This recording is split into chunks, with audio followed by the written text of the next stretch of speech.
તમને સાચી વાત આ જાહેરમાં હું કહેવી કે ગાંધીનગરમાં આ લોકોની આબરૂ શું છે? કોઈ વેલ્યુ નથી આ લોકોની। આખા ગુજરાતમાં ભાજપમાંથી ચૂંટણી જીતેલાઓની ગાંધીનગરના બજારમાં એક પટાવાળાથી વિશેષ પાવલીની વેલ્યુ થતી નથી। આ વાસ્તવિકતા છે ને। એક વખત નહીં, હું 100 વખત જાહેર સ્ટેજ ઉપરથી બોલ્યો છું।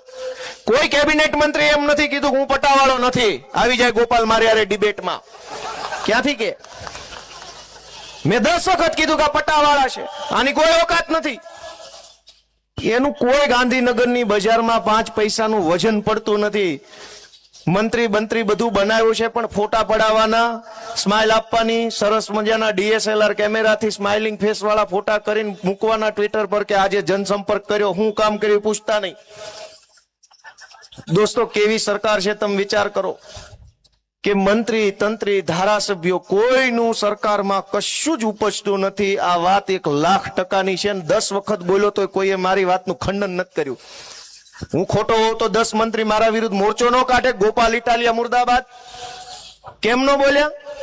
બધાને ખબર છે પોતે પટાવાળા છે। આ તો પાટીલની દયાથી ને ઉપરથી